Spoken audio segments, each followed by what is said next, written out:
back to my channel with a new video. Sorry, my cat Sushi is playing on the bed like every single video. So I wanted to share a few fun facts about Lebanon, and I thought that might be a cute video to make. Since a lot of people don't talk about Lebanon, and since I get it, it's a small country. It's a really, really small country. I see a lot of people that love Europe and specifically France, and when I tell people that I speak French and Arabic, they don't focus on the Arabic part, they focus on the French part, and they'll be like, can you teach me French? And I'm like, why not Arabic? A lot of people don't care about learning Arabic. They don't care about Lebanon. People get confused when I tell them I'm from Lebanon. People think it's somewhere in Iran or Iraq. A lot of people don't really mention Lebanon or care about it. It doesn't mean anything to them. Unless you're Arab, people know really well about Lebanon. They know where it is. When you talk to European or American or anywhere in America, South American or North American, they get confused what Lebanon is. That's why I want to share a few fun facts about Lebanon, maybe that will get people interested. They're really nice fun facts about it. Anyways, so let's get into this video. So I have a few facts about Lebanon. When I tell people I live in the Middle East and in the Lebanon area, and people immediately think it's a deserted place. Actually, Lebanon has no deserts whatsoever, not even one. We have trees. I mean, we had way more trees, but now they're getting cut like every other place in the world. Yes, in Lebanon it snows. It snows in the mountains. We have mountains. Ooh, shocking. The sea is super duper close to the mountains.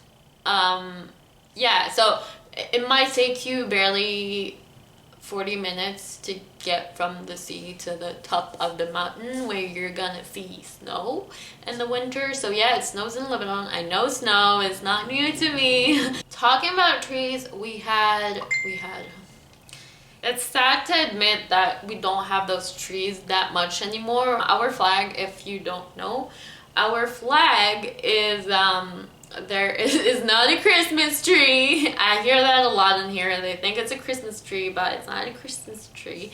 It's a cedar tree.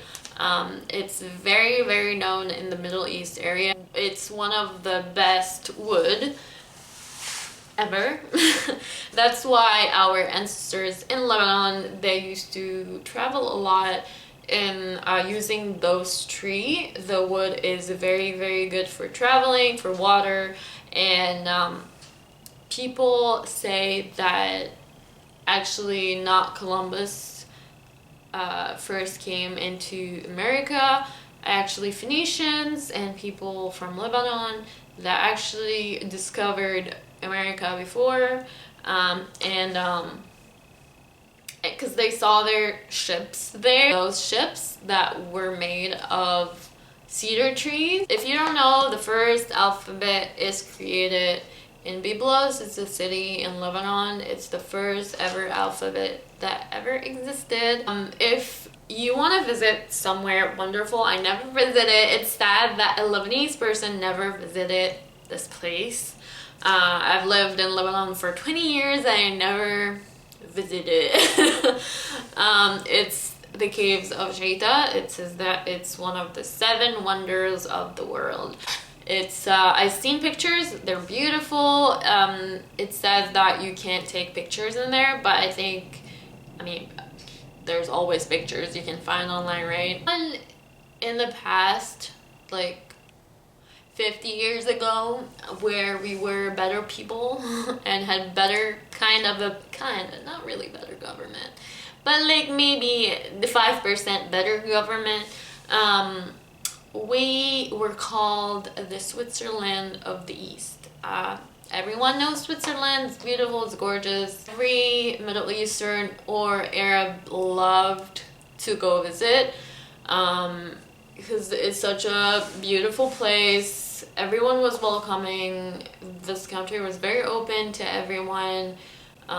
We had things that other countries around us didn't have. We had mountains and snow and beautiful seas and beautiful places to visit and such a beautiful culture and history.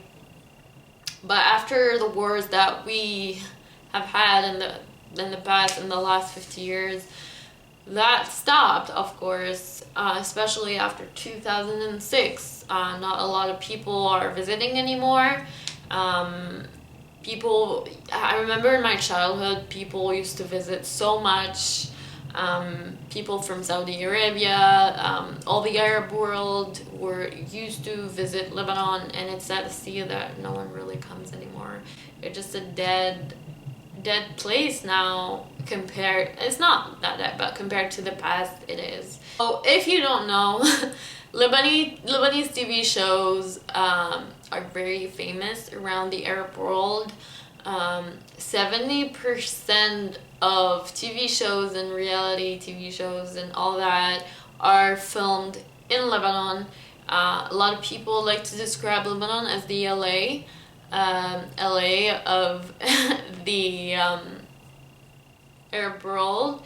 Like Arab Idol was filmed in Lebanon. Our academies, all of that, like those shows are always filmed in Lebanon. A lot of people like to record there and record their shows there. And I mean, we have the space and it's beautiful, of course. So always Arab target those places to film. Like when I talk to Arabs, they would tell me that they watch Lebanese TV shows, and some people are even influenced with our dialect. I remember this Jordanian girl, she told me that they were influenced by our TV shows, and they started to have similar accent and dialect because they were influenced, because they watch a lot of Lebanese TV shows. So I mean, it makes me happy to see that a lot of people enjoy our TV shows. Me, not particularly. I don't, because I mean, the genre that I love is different from the genre that Lebanese people do. We love doing dramas and a bit of action. I wouldn't say action that much. Romance, drama, mostly. Like family problems and issues, and I'm not into this genre that much. Like, yeah, I love a bit of, romance, maybe a bit here and there, but I don't like it when it's the main focus. It makes me really bored. This is the problems of Lebanon, how people now can afford this and that. Maybe it makes me feel sad, and that's why I don't enjoy watching them that much. Plus, I love horror genre. I love extreme, like, gore horror. And of course, Lebanese people don't do that. I mean, because that's all they can afford, really. They can't afford really good fantasy show. I think they would love to do that, but we can't really afford doing this. We don't have the technology. People are trying, but we don't have that much of technology yet, and that's why we don't do it. So if you go to Lebanon, of course, I'm gonna talk about people a bit here. People are used to speaking 3 languages, most people there. So if you go to a person, you're probably gonna speak Arabic, French, and English too. And I've seen few people speak German too. I had few friends that spoke German, so they spoke 4 languages. I'm still learning that 4th language, man. It's hard. I tried to learn Japanese. I can read it, but now not as good. I can have a really basic conversation with you in Japanese, like super basic conversation. In Korean, I understand few words. I learned the alphabet at some point and I could read it well, and then I kind of lost it because I don't use it. Spanish, I learned it in high school for a year. I could I could write essays in Spanish and understand pretty well, but then I didn't use it as well and I lost it. But I think if I try to continue with Spanish, I think I'll be able to regain it pretty easily, because it also is very close to French. So anyways, just saying, you're gonna see people who speak many languages there. I don't know why Lebanese people are very obsessed with being doctors. Apparently the statistics show that 1 in 10 people is a doctor. That's a lot. 1 out of 10 is a doctor. Imagine. There's so many doctors there. You're gonna see 1 in the family that is at least a doctor. I have 2 doctors in my family. Doctors is like just a random thing to have. Like, it doesn't mean you're rich or anything, but you have to have a doctor in the family. I have my brother that is a doctor and I have my dad that is a doctor. Still doesn't mean you're rich. We were pretty fucked up when we were kids. A lot of parents love to be proud with their kid. They love to, you know, show off and say, my son's a doctor. So I think a lot of times parents do pressure kids to be doctors just so the parents can show off, and it's a real thing. And my mom did that to my brothers. So, and I've seen so many kids that have suffered this and they tried so hard to be doctors. Maybe they don't have it, or I don't know, they're just very pressured, and a lot of times it doesn't work out, and they wasted so much time on trying to become a doctor that sometimes people waste 6-7 years and it doesn't work out for them. And it's sad to see that they're always trying to be doctors. My mom tried with my other brother. She kind of pressured him a bit. He didn't want it, but in her mind, I think she was like, okay, I have 1 kid that is a doctor, I don't have to pressure the others as much. And then with me, they pressured me just a tiny bit, and they were like, okay, whatever. So many years doing that, they just do it. A lot of times they just do it for what they call in Lebanon prestige, means just to show off. So the funny thing is that 70% of the people there attend private school, which is kind of new to me. I didn't know that. But there's a lot of private schools in Lebanon, and it's not really expensive as much as here.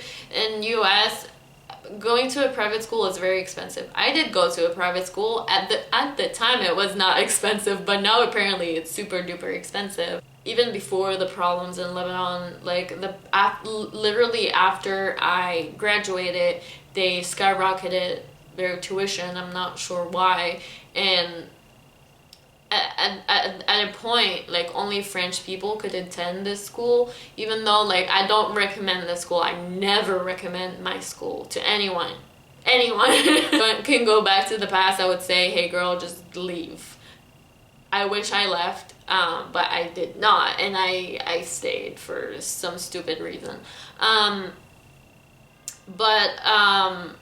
think it's only my school. I talked about it in the video. I think it's like mostly my school that was terrible to people, and the teachers were not very, let me tell you.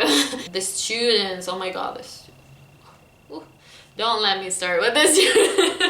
At the time, I didn't know how to defend myself or stand out for myself, and I wasn't a character. But now, you know, after going to New York, I mean, it teaches you stuff. I tend to, like, quickly make it a problem, maybe because when I was a kid, I didn't make anything as a problem.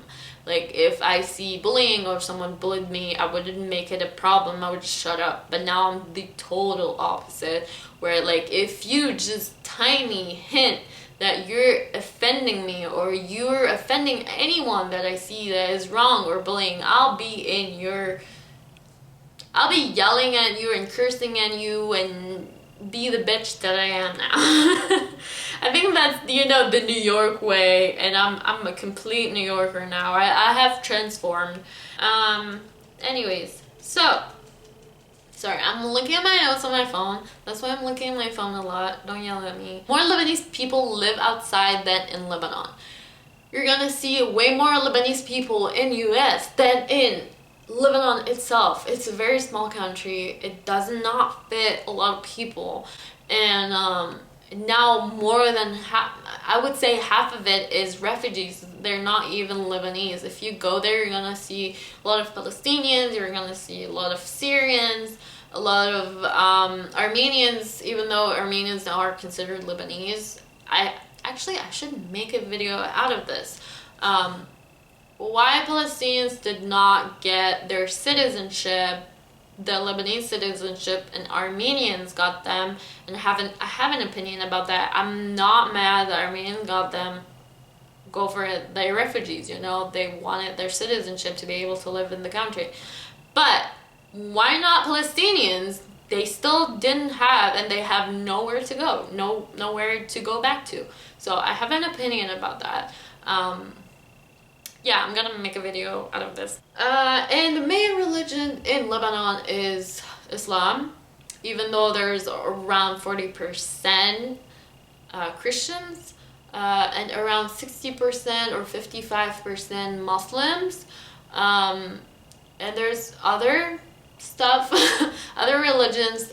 There's Druze. So Druze, if you don't know, Druze are very rare people to see. They're a religion that you will only see in Syria or Lebanon, I think. Just in this area, a lot of people say that they're the chosen people. I mean, they still say that, and they can't marry unless they marry their own people, and if they marry outside, they're immediately like just cast off. With this religion specifically, it's very secretive. Not a lot of people talk about it. From what people told me, I think they keep it a secret. Like they're not gonna talk about it. They won't tell you exactly what they believe in. Like they won't tell you. And it's on purpose. Every other religion in the world, they're gonna tell you what they're all about, but I think this is the only, if not like one of the rarest religion that won't on purpose tell you what they're all about. They won't tell you. They're very like alone. Like they like to be aloof. Let's say it's a strange word to use, but that's it. They won't tell you what they believe in exactly. It's very vague when they talk about their religion. So Lebanon has the oldest name in the history of the countries. Lebanon has been used over 4,000 years. So that's pretty cool to know. I had no idea it was the case. Byblos is the oldest living city. If you go to Byblos, I love Byblos. I love going there. It's all actually my favorite city in Lebanon. It's so pretty. It's cleaner than Beirut. So I really like to go to Byblos. I really enjoy my time there, and it's very like antique-y. You can tell it's old. It's very old city, and it's very beautiful place to go. If you ever go to Lebanon, go visit. You have to go visit Byblos. It's really, really pretty. Lebanon and Byblos are mentioned so many times in the Bible, if you don't know, and Byblos comes from Bible, if you also don't know. So it's a very Lebanon is very important in the Christian religion. If you're Christian, that might interest you. And the first miracle that from what Christians say, that Jesus transformed water to wine, it was done in also Lebanon, in this area. So just saying, if you're religious, Lebanon is a good spot to go visit. Also, I heard that 27% of people in Lebanon are overweight. I thought it was less. I thought Lebanese people were pretty healthy.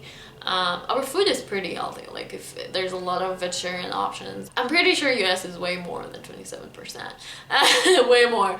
But I thought we were even healthier because I think maybe the older generation, once you get old, that's the thing in Lebanon, once you get old, you get chubbier and your metabolism is not that great anymore.